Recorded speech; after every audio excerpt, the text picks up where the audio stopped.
दोस्तों जय मसीह की। और एक बार फिर से मैं आपका स्वागत करता हूं यीशु मसीह के नाम में। और आज मैं आपको एक बात से रूबरू कराना चाहूँगा कि यीशु मसीह पुरानी वाचा के अनुसार आने वाले समय में उसकी श्रेष्ठता क्या है।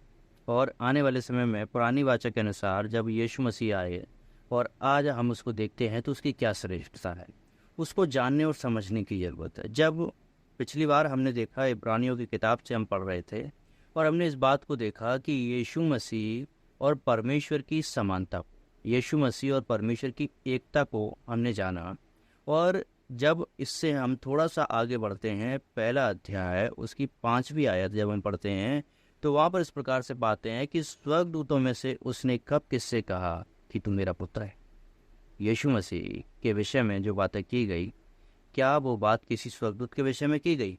बिल्कुल नहीं की गई, क्योंकि यीशु मसीह के अलावा परमेश्वर ने कभी किसी से नहीं कहा कि तू मेरा पुत्र है, या स्वर्गदूतों से कभी कहा कि तू मेरा पुत्र है। शायद आप जानते हैं कभी किसी के बारे में परमेश्वर ने इस बात को नहीं कहा। और हम सब इस बात को जानते हैं और आगे पढ़ते हैं तो एक और बात को जानते हैं कि तू मेरा पुत्र है और आज तू मुझसे उत्पन्न हुआ। यीशु मसीह के विषय में ये बातें की गई, तू मेरा पुत्र है और तू आज मुझसे उत्पन्न हुआ। लेकिन स्वर्गदूतों के विषय में ये बातें कभी किसी से नहीं कही गई। और मैं और आप इस बात को अच्छे से समझ सकते हैं।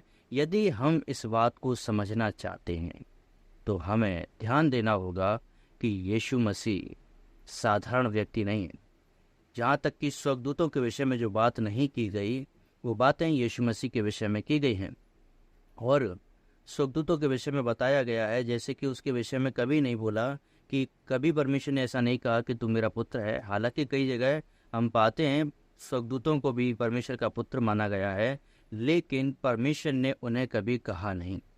परमेश्वर ने उनके विषय में कभी ऐसा नहीं कहा। नहीं तो इब्रानियों की किताब इस बात की पुष्टि नहीं करती है। और यदि परमेश्वर की बात इस बात को पुष्टि करती है तो हो सकता है हमें इन बातों पर विचार करने की ज़रूरत हो, क्योंकि ये इसी प्रकार से कहता है। और लिखा है आगे कि मैं उसका पुत्र होऊंगा और वह मेरा पुत्र होगा, मैं उसका पिता होऊंगा, वो मेरा पुत्र होगा। परमेश्वर ने कभी ऐसी बातें कभी किसी के विषय में नहीं कही।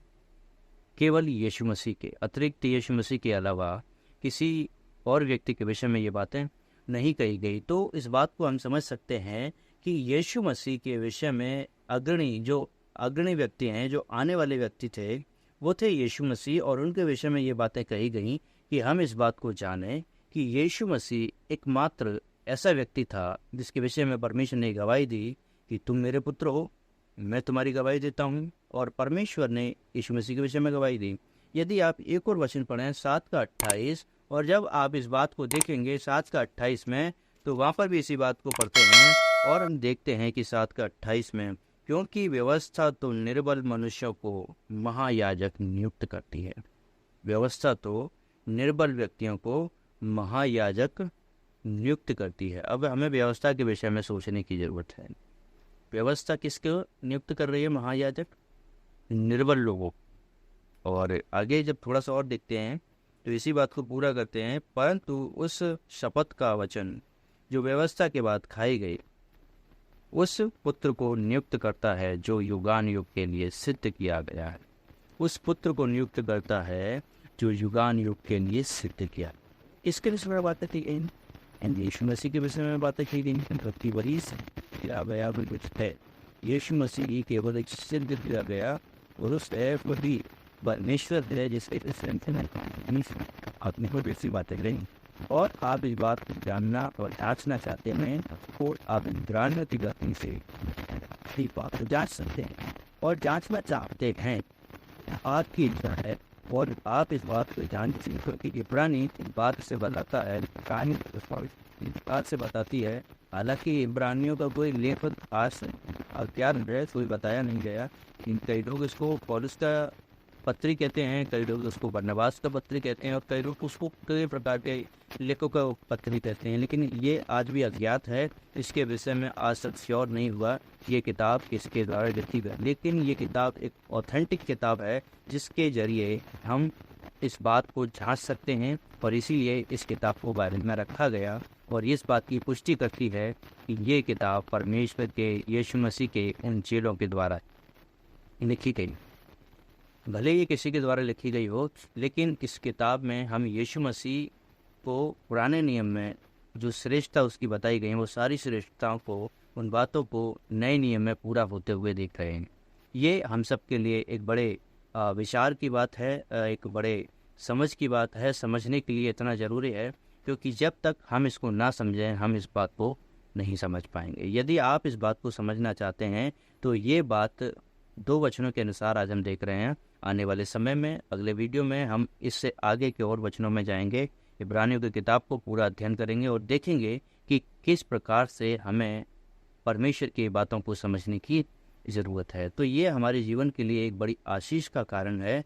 ये हमारे जीवन के लिए एक अनुग्रह का कारण है जो परमेश्वर ने मेरे और आपके लिए दिया, ताकि जो बातें, जो चीज़ें स्वर्गदूतों के लिए नहीं कही गई, वो बातें यीशु मसीह के लिए कही गई और वही बातें मेरे और आपके लिए कही जाती हैं। ये साधारण बात नहीं है, ये सिंपल बात नहीं है, ये एक सोच विचार कर परमेश्वर का किया गया प्लान है, जिसको मनुष्य जाति के लिए, जैसे कि हमने अभी 7 का 28 में देखा इस बात को, कि निर्बल लोगों को महायाजक नियुक्त करती है। व्यवस्था, पुराना नियम, इस बात को देखते हैं कि यहाँ पर इब्रानियों की किताब में जब पूरा हो रहा है तो वह किस प्रकार से पूरा हो रहा है कि व्यवस्था जो है, परमेश्वर का वचन जो है, निर्बल मनुष्यों को क्या करती है?